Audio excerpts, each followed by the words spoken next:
Assalamualaikum warahmatullahi wabarakatuh. Bismillahirrahmanirrahim. Alhamdulillahirabbil alamin wa bihi nasta'in wassalatu wassalamu ala sayyidina Muhammadin wa ala ali baitihi at-thayyibin at-tahirin radhiyallahu ta'ala anil muhajirin wal ansar wa man tabi'ahum bi ihsanin ila yaumiddin. Amma ba'du. Teman-teman semuanya yang dimuliakan Allah Subhanahu wa taala, sebelumnya kita membahas tentang dalil tauhid yang kedua. Dalil mu'tabarah dalam masalah tauhid ada 4, yaitu Alkitab, Al-Qur'anul Karim, di mana dalam Al-Qur'an ada ayat muhkam, ada ayat mutasyabihah sebelumnya. Ayat mutasyabihah harus dipahami berdasarkan ayat muhkam. Kemudian dalil tauhid yang mu'tabar yang kedua yaitu sunnah Nabi yang suci, di mana sunnah Nabi ini sesudah diperiksa yang sahih dan dari yang tidaknya menjadi penjelas terhadap mujmalnya Al-Quran. Hadis Nabi secara umum terbagi dalam beberapa macam. Macam pertama ada sunnah mutawatirah, yang dimaksud di sini yaitu satu sunnah hadis Nabi yang diterima oleh semua mazhab Islam. Hal-hal yang disepakati dalam semua mazhab-mazhab mu'tabarah dalam Islam. Yang kedua ada namanya sunnah atau hadis-hadis uhad. Hadis uhad tidak bisa membawa kepada satu keyakinan. Karena itu nanti hadis uhad tidak bisa dijadikan dalil dalam masalah pokok-pokok akidah, namun bisa jadi dalil dalam masalah furu'-furu' akidah. Kemudian sebagaimana dalam Al-Quran juga berlaku majaz dan ta'wil, dalam hadis juga berlaku majaz dan ta'wil. Nah, pengarang kitab ini yaitu Said Hasan Saqaf, beliau menolak mazhab tafwid, yaitu menyerahkan makna tanpa mengetahui maknanya.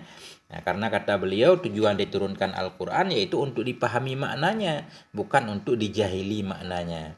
Karena itu beliau menolak mazhab yang menyatakan adanya tafwid. Karena beberapa alasan yang sudah kita bacakan sebelumnya. Nah, ini kita lanjutkan. Bismillahirrahmanirrahim. Fahuwa madhabun mardud. Jadi tafwid itu mazhab yang tertolak. Kenapa? Liqaulihi ta'ala, karena firman-Nya Allah Ta'ala, walladzina idza dzukiru biayati rabbihim lam yakhirru 'alaiha. Dan orang-orang apabila mereka diingatkan dengan ayat-ayat Tuhan mereka, lam yakhirru, mereka tidak mau sujud, tidak mau tunduk 'alaiha, kepadanya ayat. Kenapa? Summan wa umyana, karena tuli dan buta. Artinya mereka enggak memahami ayat. Artinya Allah mengancam orang-orang yang tidak memahami ayat. Enggak boleh tafwid, menyerahkan maknanya kepada Allah. Karena tujuan Allah menurunkan Al-Quran supaya untuk dipahami tentunya oleh ahlul ilmi. Illa indal ajzi an fahmin nas. Baru boleh tafwid kecuali ketika lemah dari memahami nas. Ada nas-nas yang enggak bisa dipahami. Hatta yus'ala anhu, hingga ditanyakan tentangnya nas. Harus dipelajari dulu. Wal matlub huwal ilmu bin nususi lal jahla biha. Karena bermula yang dituntut, yang diminta dari hamba Allah semuanya, dianya yang diminta itu mengetahui dengan nas, bukan menjahili dengannya nas-nas.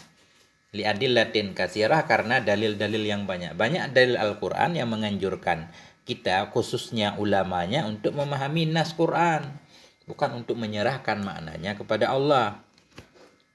Minha qauluhu ta'ala, sebahagian dari dalil yang banyak yang menunjukkan nas itu harus dipahami, yaitu firman Allah, hatta idza ja'u qala akadzabtum biayati wa lam tuhitu biha ilma. Hingga apabila datanglah mereka berkata, ya Allah, akadzabtum, apakah engkau mendustakan dengan ayat-ayatku, wa lam tuhitu biha, dan engkau tidak meliputi dengannya ayatku akan pengetahuan. Ammadza kuntum ta'malun, atau apakah yang kamu kerjakan. Artinya Allah mengancam orang-orang yang mendustakan ayat Allah karena tidak memahaminya. Itu lanjutan kemarin. Kemudian sunnah Nabi yang jenis kedua yaitu sunnah atau hadis-hadis uhad ini. Wa yajibu 'ardu sunnati ba'da dirasati asanidiha 'alal Qur'an. Dan wajiblah oleh mendatangkan sunnah, ini sunnah umum, khususnya yang uhad. Dan wajiblah oleh mendatangkan sunnah ba'da dirasati asanidiha, sesudah mengkaji sanad-sanadnya sunnah. Kemana kita datangkan alal Quran, terhadap Quran, hatta natabayyana sihataha, sehingga kita bisa menyatakan akan sahnya sunnah, Jadi sunnah sesudah dikaji sahih enggak sanadnya. Kalau sahih, kemudian pemahamannya harus dibandingkan dengan Quran. Karena nggak boleh ada sunnah yang bertentangan dengan Quran. Ketika sunnah bertentangan dengan Quran, sunnah yang ditinggalkan, bukan Qurannya. Fa in wujida fiha minal afkari ma yukhaliful Qur'an rudda wa insaha isnaduhu wa kana fis sihah. Maka jika didapati dalamnya sunnah daripada pemikiran-pemikiran akan ma yang menyalahi akan Quran.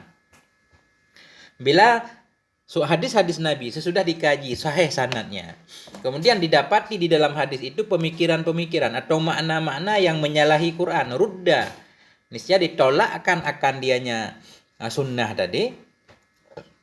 Wa in sahha isnaduhu, sekalipun sahihlah oleh isnadnya hadis. Wa kana fi shihah, sekalipun ada ianya hadis dalam kitab sahih. Ya, ketika ada satu hadis yang sahih kemudian bertentangan dengan Al-Qur'anul Karim, dia harus ditolak sekalipun sanadnya sahih ataupun hadis itu berada dalam kitab sahih. Sahih Bukhari, sahih Muslim atau sahih-sahih yang lain. Kenapa bisa seperti itu? Hakadza kana manhajus sahabatil ladzina talaqqau an Rasulillah sallallahu alaihi wasallam. Demikian adalah manhajnya para sahabat.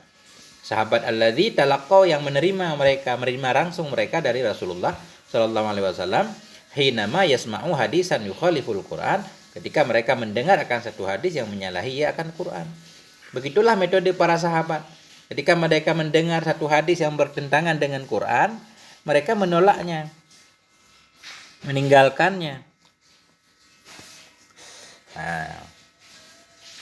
Itu kejadiannya pada masa-masa para sahabat, yang pada waktu itu orang tidak mengkaji tentang sanad hadis karena sesama sahabat semuanya dianggap adil misalkan. Tapi tetap sebahagian sahabat menolak hadis-hadis yang bertentangan dengan Quran. Contohnya misalkan wa minhu raddus sayyidati Aisyah radhiyallahu anha ala man za'ima anna nabiyya sallallahu alaihi wasallam ra'a rabbah. Sebahagian daripadanya manhaj sahabat itu yaitu raddus sayyidah, penolakan Sayyidah Aisyah radhiyallahu anha terhadap orang-orang yang mendakwa bahwa sungguh Nabi sallallahu alaihi wasallam melihatnya Nabi akan Tuhannya. Ketika ada orang yang menyatakan bahwa Nabi pernah melihat Tuhan, melihat Allah Subhanahu wa taala ketika Isra Mi'raj, Sayyidatina Aisyah menolaknya. Beliau enggak mempercayainya. Bagaimana cara Sayyidatina Aisyah menolaknya? Biqaulihi ta'ala, dengan firman-Nya Allah taala. Beliau menolak hadis itu dengan firman Allah, la tudrikuhul absar, tidak mengidrak, tidak bisa mendapati akannya Allah oleh mata-mata, wa huwa yudrikul absar, dianya Allah itu bisa mengidrak, bisa melihat segala mata-mata manusia, wa huwal latiful khabir, Allah itu maha latif lagi maha tahu. Kita lihat contohnya lagi. Wa radduha ala man za'ima annal maita yu'adzabu bi bukai ahlihi alaih, dan penolakannya Sayyidatina Aisyah terhadap orang-orang yang mengakui bahwa sungguh mayat itu disiksa dengan sebab tangisan keluarganya kepadanya. Artinya ada sebahagian sahabat membawakan satu hadis bahwa seorang mayat dalam kubur disiksa dengan sebab keluarga yang ditinggalkan menangisinya. Sayyidatina Aisyah menolak, enggak percaya. Kata beliau menolak biqaulihi ta'ala dengan firman-Nya Allah, wala tadziru wazratun wizra ukhra, tidaklah menanggung oleh seorang yang berdosa akan dosa orang lain. Enggak mungkin seseorang dalam kubur disiksa karena tangisan keluarganya. Ya, coba kita lihat. Kita lihat contoh penolakan Sayyidatina Aisyah. Ini 65. Hadis tentang bahwa Nabi melihat Allah itu ada dalam Sahih Muslim. An Masruq anna Sayyidah Aisyah qalat. Sumber hadis dari Masruq bahwa sungguh Sayyidatina Aisyah berkata ianya beliau, salasun man takallama biwahidatin minhunna faqad a'dhama 'ala Allahil fariyah. Ada 3 perkara yang bermula orang-orang yang berbicara dengan yang satu darinya 3 perkara, faqad a'dhama, sungguh telah besar telah keterlaluan terhadap Allah, al-fariyah, akan kebohongan. Artinya begini, kata Sayyidatina Aisyah, ada 3 perkara, siapapun yang berbicara dengan satu dari 3 perkara tersebut, dia telah berdusta besar kepada Allah Subhanahu wa taala. Qultu, aku berkata, kata Masruq, sahabat Masruq berkata, mahunna, Apa itu 3 perkara? Qalat, berkata Sayyidatina Aisyah, man za'ima anna Muhammadan sallallahu alaihi wasallam ra'a rabbahu faqad a'dhama 'ala Allahil fariyah. Barang siapa yang mengaku ia bahwa sungguh Nabi Muhammad sallallahu alaihi wasallam pernah melihat ia akan Tuhannya, maka sungguh telah berdusta besar ya terhadap Allah. Qala, berkata ianya Masruq, wa kuntu muttaqian fajalastu fakultu. Adalah aku ketika itu aku sedang bersandar, maka aku duduk. Aku berkata, ya Ummul Mukminin, wahai Aisyah Ummul Mukminin, undur andirini wala ta'jilini. Perhatikanlah olehmu wahai Sayyidatina Aisyah, janganlah engkau buru-buru. Alam yaqulillah, bukankah Allah Subhanahu wa taala berkata dalam Al-Qur'an, walaqad ra'ahu bil ufuqil mubin, dan sungguh telah melihat ianya Muhammad akannya di ufuk yang nyata. Jadi hu ini seolah-olah kembali kepada Allah. Walaqad ra'ahu nadlatan ukhra, dan sungguh melihat ianya Nabi Muhammad akannya pada kali yang lain. Apakahnya itunya Allah? Ya. Apa kata Sayyidatina Aisyah? Faqalat, maka berkata ya Sayyidatina Aisyah, ana awwalu hadhil ummah sa'ala an zalika Rasulullah.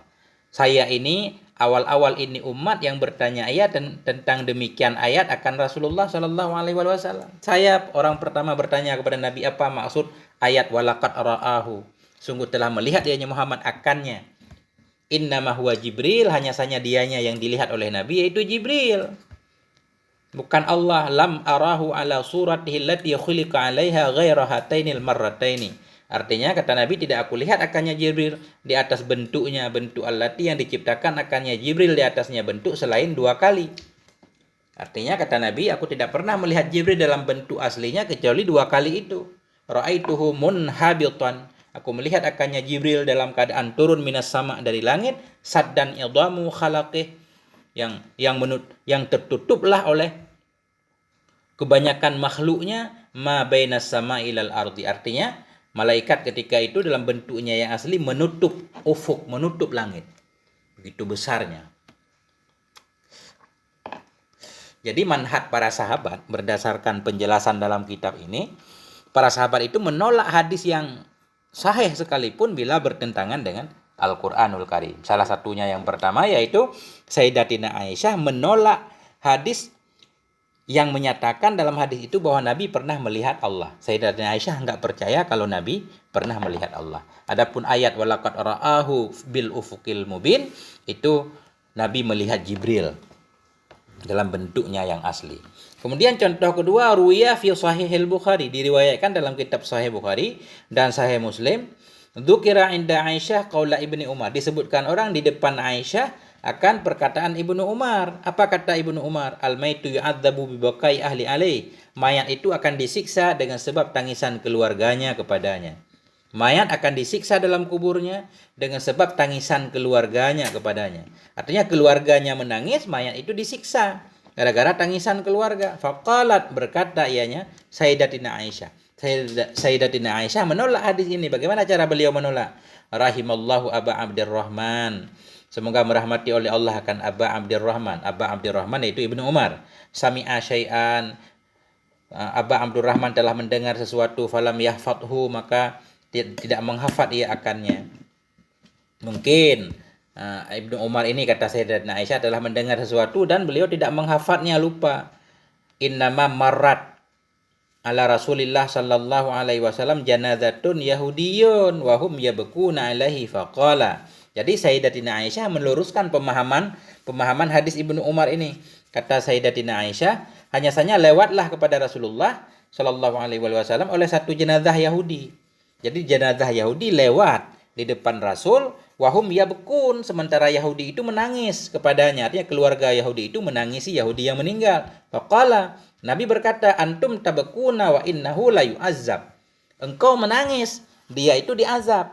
Artinya engkau menangis sedih kepada dia diazab dalam kuburnya. Bukan dia diazab karena tangisan kamu, itu beda. Orang keluarga yang ditinggalkan menangis, mayat dalam kubur disiksa karena kesalahannya sendiri. Wa fi lafdhin akhar, dan dalam lafaz yang lain, rawahul Bukhari, meriwayatkan akannya hadis oleh Imam Bukhari dan oleh Imam Muslim, Apa bunyinya? Wallahi ma haddasa Rasulullah sallallahu alaihi wasallam. Demi Allah ma haddasa. Tidak pernah menceritakan hadis oleh Rasulullah sallallahu alaihi wasallam. Innallaha la yu'azzabul mu'minu bibukai ahli alaih. Sesungguhnya tidak pernah menghadisi oleh Rasulullah akan hadis. Sesungguhnya Allah sungguh mengazab ianya Allah akan orang yang beriman dengan sebab tangisan keluarganya kepadanya. Jadi Sayyidatina Aisyah menolak. Beliau menyatakan Nabi nggak pernah bersabda bahwa Allah akan menyiksa seorang yang beriman dengan sebab tangisan keluarganya kepadanya. Walakin Rasulullah, beliau meluruskan. Tetapi Rasulullah Shallallahu Alaihi Wasallam qala, Rasul berkata, Innallah la yazidal kafira adzaban bibukai ahli alaih. Sesungguhnya Allah itu sungguh menambah yang Allah akan orang kafir akan siksa dengan sebab tangisan keluarganya kepadanya. Jadi beliau meluruskan Allah menambah siksa kepada kafir azab dengan sebab tangisan keluarganya. Artinya keluarganya menangisinya, kafir tetap disiksa, cuma ditambah siksa, bukan disiksa karena menangis tapi ditambah siksa. Waqalat berkata ianya Sayyidatina Aisyah, hasbukumul Quran, cukup kepadamu Al-Quran. Coba lihat Quran katanya. Wala tadziru waziratun widra ukhra. Tidaklah menanggung oleh orang yang berdosa akan dosa orang lain. Enggaklah seseorang itu menanggung dosa orang lain. Nah, dia enggak akan disiksa karena dosa orang lain. Wa fi lafdin akhar, dan pada lafaz yang lain di sisi Muslim, wa dzukira, disebutkan orang bagi Sayyidatina Aisyah bahwa Abdullah bin Umar berkata ia, sesungguhnya innal maita la yu'azzabu, sesungguh mayit itu sungguh akan disiksa ya dengan sebab tangisan orang hidup.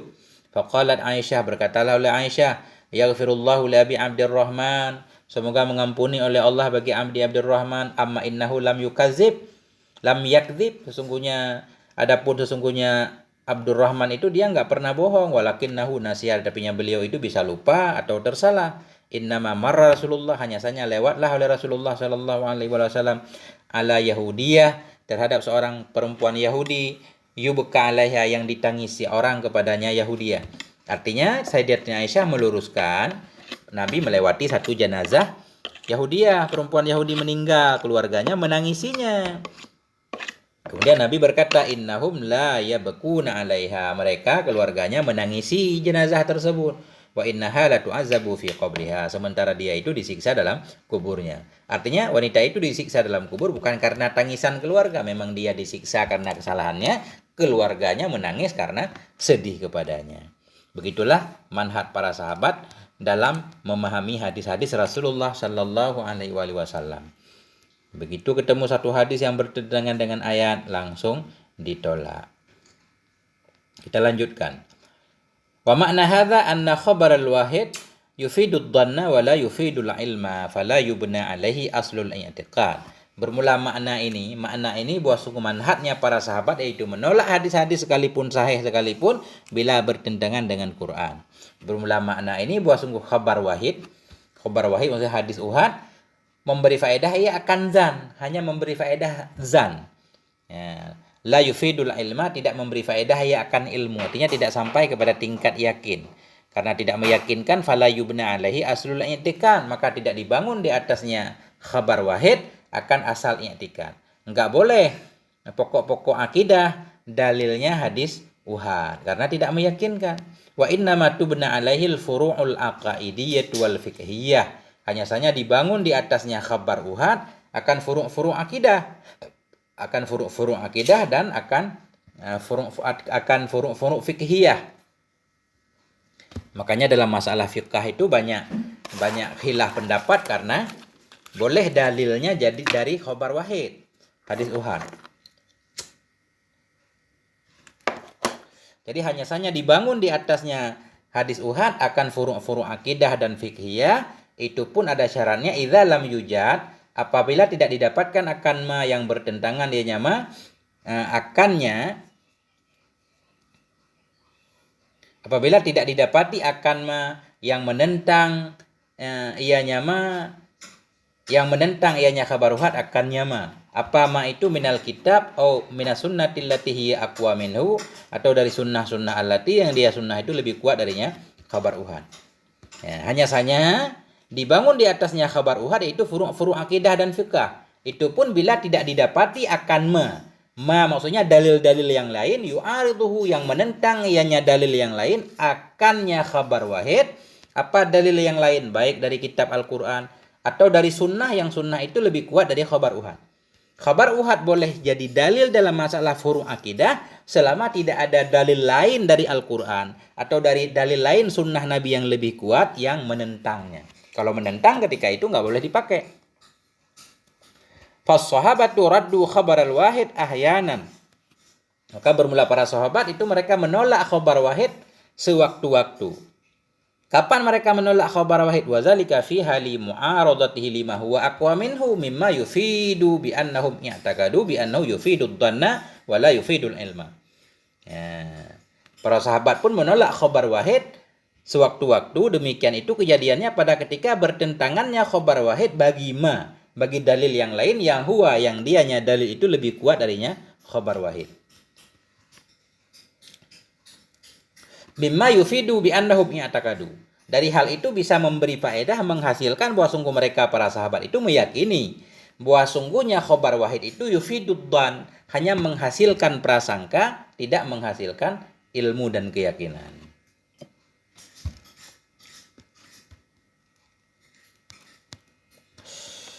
Faqadiyatu amirruha kama ja'at wa qira'atuha tafsiruha fi masailis sifati qadiyatun mardudatun indana. Dan bermula masalah amirruha kama ja'at. Maksud amirruha kama ja'at, biarkan olehmu akannya ayat misalkan atau akannya hadis sebagaimana datangnya. Artinya begini, ada sebahagian ulama menyatakan kalau kita membaca ayat-ayat sifat, misalkan yadullah fauqa aidihim, tangan Allah di atas tangan mereka.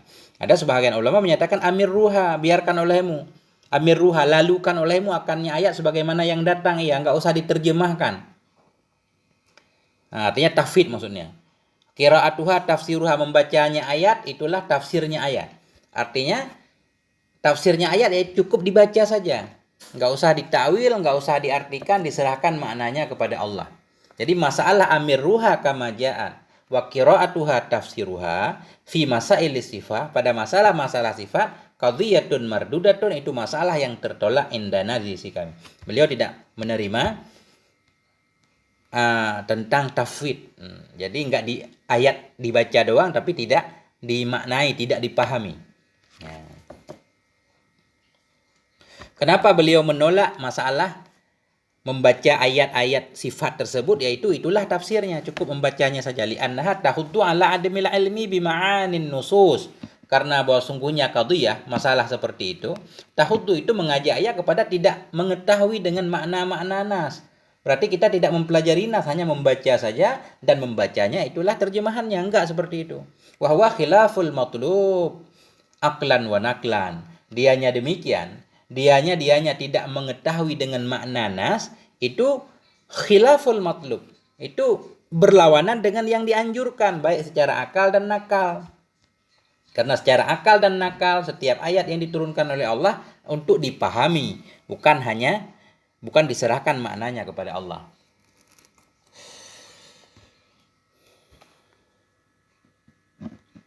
Kama adda dzalika ilal i'tirafi bima fil kutubil qadimah wa bima la narahu sabitan. Ya. Kenapa masalah amirruha kama ja'at itu tertolak? Karena dia mengajak kita kepada tidak mengerti arti nas. Padahal yang dianjurkan yaitu memahami nas. Kama adda dzalik, sebagaimana membawaki oleh demikian. Jadi kalau ayat cuma dibaca doang, ayat-ayat mutasyabihat maksudnya dibaca doang, kemudian diserahkan maknanya kepada Allah, maka membawaki oleh demikian kepada mengakui dengan apa yang ada dalam kitab-kitab terdahulu. Akhirnya orang meyakini tentang isi kitab terdahulu, di mana dalam kitab-kitab Taurat Injil misalkan menyatakan tentang Allah berjisim. Jadi kalau kita cuma membaca ayat-ayat mutasyabihat seperti itu tanpa memahami maknanya, membawaki kita kepada meyakini isi-isi kitab zaman dahulu. Wa bima la narahu sabitan, membawaki kepada meyakini sesuatu yang tidak kami lihat akan sesuatu itu akan yang sebut. Jadi nanti di penjelasan Israiliyat ada bahwa Israiliyat itu tidak boleh jadi dalil dalam tauhid juga. Wa yaqtadi dzalika aidan al-imanu bi dhahirihi wa hadha yuaddi ila madhhabit tashbih wat tajsim a'adanallahu ta'ala min dzalik. Dan menghendaki oleh demikian masalah amirruha kama ja'a. Kalau ayat-ayat mutasyabihah dibiarkan saja, enggak ditakwil, diserahkan maknanya, menghendaki oleh demikian pula oleh iman. Menghendaki akan demikian pula oleh iman dengan zahirnya ayat. Akhirnya kita harus beriman kepada zahir ayat. Berarti Allah ada tangan seolah-olah. Ya. Atau hadis misalkan Allah turun ke bumi dan seterusnya. Wa hadza yuaddi ila madhhabit tashbih. Hal seperti ini berakibat membawa kita kepada madhab tashbih dan tajsim. Akhirnya kita menyerupakan Allah dengan makhluknya. Kita bilang Allah punya tangan walaupun berbeda dengan tangan makhluk. Allah punya mata, Allah punya kaki dan seterusnya. Adzanallah. Semoga Allah melindungi kita dari yang demikian. Intinya kesimpulannya beliau menolak adanya tafwid, tapi beliau menerima adanya takwil. Nas-nas yang mutasyabihat itu harus ditakwil.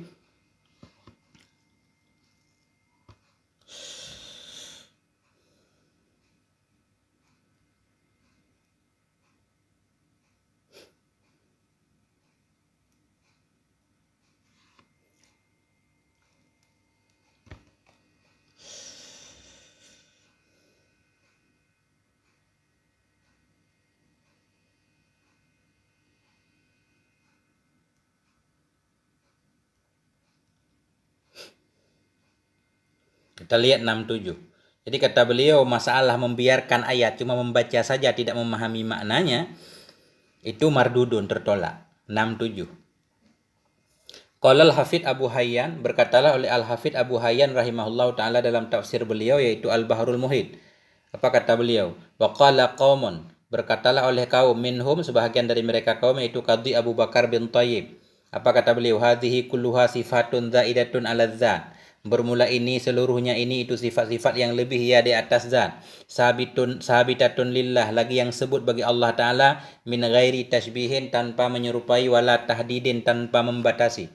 Artinya ada sebahagian orang menyatakan semacam misalkan Allah punya tangan. Yadullah fauqa aidihim, tangan Allah di atas tangan mereka misalkan. Ada sebahagian ulama menyatakan berarti tangan itu ya sifat Allah. Sifat Allah, sifat yang harus ditetapkan kepada Allah, cuma tanpa tasbih, tidak boleh diserupakan dengan tangan makhluk dan tidak boleh dibatasi. Artinya Allah punya tangan, gitu aja. Ada orang yang berpandangan seperti itu. Wa qala qaumun, dan berkatalah oleh kaum yang lain. Sebahagian dari mereka itu Asy-Sya'bi dan Ibnu Musayyab dan Sauri. Apa katanya? Nu'minu biha, kami akui dengannya sifat. Wa nuqirru, kita ikrarkan. Wa nuqirru, kita ikrarkan kama nasat. Kama nusat, sebagaimana dinaskan ya, sebagaimana tertulis. Wala nu'ayyinu tafsirha, dan tidak kita tentukan akan tafsirnya ayat. Wala yusbaqun nadru fihi, dan tidak didahulukan akan pandangan padanya. Artinya enggak dibahas, dibiarkan. Wahadhani, kata beliau ini, wahadhanil qaulani hadisuman lam yum'in an-nadra fi lisanil Arab. Bermula dua pendapat ini. Pendapat orang yang menetapkan itu sebagai sifat yang lebih terhadap Allah tanpa diserupakan dengan sifat makhluk. Atau orang yang menyatakan bahwa kita akui saja sebagaimana tertulis tinggal baca, enggak usah dipahami. Ini hadisuman, itu pembicaraan orang-orang yang tidak memperdalami akan pandangannya dalam masalah ilmu bahasa Arab. Itu bahasa Arab jelas harus dipahami maknanya, enggak boleh diserahkan maknanya kepada Allah. Fata'amal, maka berpikirlah kamu, wahada mimma yuktabu bidzahab, ini termasuk hal yang perlu ditulis dengan tinta emas. Kita lihat lagi. Qala al-Hafidz Ibnu Hajar fi Fathil Bari, berkatalah oleh Al-Hafidz Ibnu Hajar dalam kitab Fathul Bari inda syarih hadisin nuzul, ketika beliau mensyarah tentang hadis nuzul, turunnya Allah. Wa qad ikhtulifa fi ma'na nuzul ala aqwalin, kata Ibnu Hajar, sungguh diikhtilafkan orang pada makna nuzul, makna turun, di atas beberapa pendapat. Apa makna yanzilu tabaraka wa ta'ala, turunlah Allah Subhanahu wa taala di sepertiga malam terakhir, apa maknanya? Kata Ibnu Hajar ada beberapa pendapat. Faminhum man hamalahu ala dhahirih wa haqiqatih wa humul musyabbihatu ta'ala Allahu an qaulihim. Sebahagian dari mereka itu orang-orang yang memahami ia akannya nas di atas zahirnya dan di atas hakikatnya. Mereka itu para musyabbihah. Ada yang memahami zahirnya Allah turun, ya turun. Kita nggak usah membahas bagaimana cara turunnya. Ada yang seperti itu. Itu kata beliau perkataan musyabbihah, orang yang menyerupakan Allah dengan makhluknya. Ta'ala Allah, maha suci Allah dari ucapan mereka. Wa qala aidan, berkata ianya Ibnu Hajar pula dalam Fathul Bari, faman ajral kalam ala dhahiri afdha bihil amra ila tajsim. Dan bermula orang-orang yang membiarkan ia akan kalam di atas zahirnya kalam, niscaya membawaki ia dengannya akan perkara afdha bihil amru, niscaya sampailah dengannya oleh perkara kepada tajsim. Jadi orang yang membacanya saja tanpa mengartikan juga terjerumus kepada tajsim.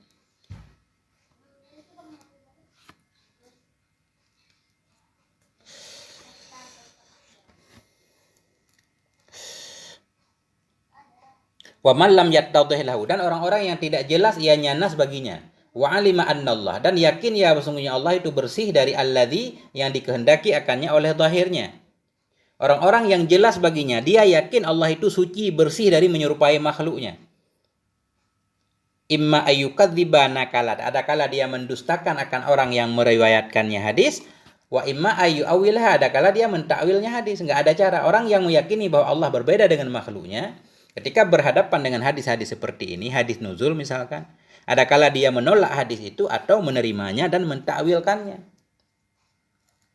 Wa qala al-Imam an-Nawawi fi syarah Sahih Muslim, berkata Imam Nawawi dalam syarah Sahih Muslim, apa kata beliau? Qala al-Qadhi Iyad, berkatalah oleh Qadhi Iyad, la khilafa bainal muslimin qatibah, tidak ada khilaf antara kaum muslimin seluruhnya, faqihuhum wa muhaddisuhum wa mutakallimuhum wa nuddaruhum wa muqalliduhum anna ad-dawahir al-waridata bi dzikrillah ta'ala fis sama'i ka qoulihi ta'ala amintum man fis sama' ay yakhsifa bikumul arda wa nahwihi laisan ala dhahiriha bal muta'awilah inda jami'ihim. Kata Imam Nawawi, enggak ada khilaf di antara kaum muslimin seluruhnya, baik yang faqih dari mereka atau ahli hadisnya atau ahli kalamnya atau yang nuddar, ahli penelitinya atau mukallidnya, bahwa sungguh zahir yang warid, zahir yang datang ia dengan menyebut Allah Ta'ala dalam langit. Artinya nas-nas yang menunjukkan seolah-olah Allah itu di langit, seperti firman Allah, amintum, apakah engkau merasa aman? Amintum man fis sama, apakah engkau merasa aman akan zat yang ada dalam langit misalkan, akan bahwa membenamkan ia akan bumi dengan kamu. Kata beliau, wa nahwihi, dan seumpamanya firman Allah, laisan ala dhahiriha, itu tidak bisa dipahami secara zahirnya, bal muta'awilah inda jami'ihim, tetapi ayat itu ditakwilkan di hadapan seluruh mereka, faqih, muhaddis, mutakallim, dan semuanya. Nah, jadi karena mungkin Imam Nawawi bermadhab dengan Asy'ari, nas-nas seperti itu harus ditakwilkan. Masalahnya ada golongan lain di mana sekarang mereka memahaminya apa adanya, nggak ditakwil. Katanya mereka, jadi kita harus menetapkan kepada Allah apa yang Allah tetapkan untuk dirinya. Kalau Allah bilang Allah di aras, ya di aras gitu. Kita nggak boleh protes. Cuma bagaimana caranya, kaifiyahnya, yang penting laisa kamitslihi syai'un. Ada yang seperti itu. Mazhab Asy'ari nanti menolak, nggak boleh. Karena kalau kita menetapkan seperti itu menunjukkan bahwa Allah serupa dengan makhluk, harus ditakwil. Begitu kata Imam Nawawi antara lain dalam syarah Sahih Muslim. Lebih kurang begitu sepintas. Nanti baru kita lanjutkan tentang dalil yang ketiga, yaitu ijma'. Kemudian dalil yang keempat yaitu akal. Mohon maaf atas segala kekurangan. Wallahu a'lam bishawab wa ilaihil marji wal ma'ab wal afwa minkum. Wassalamualaikum warahmatullahi wabarakatuh.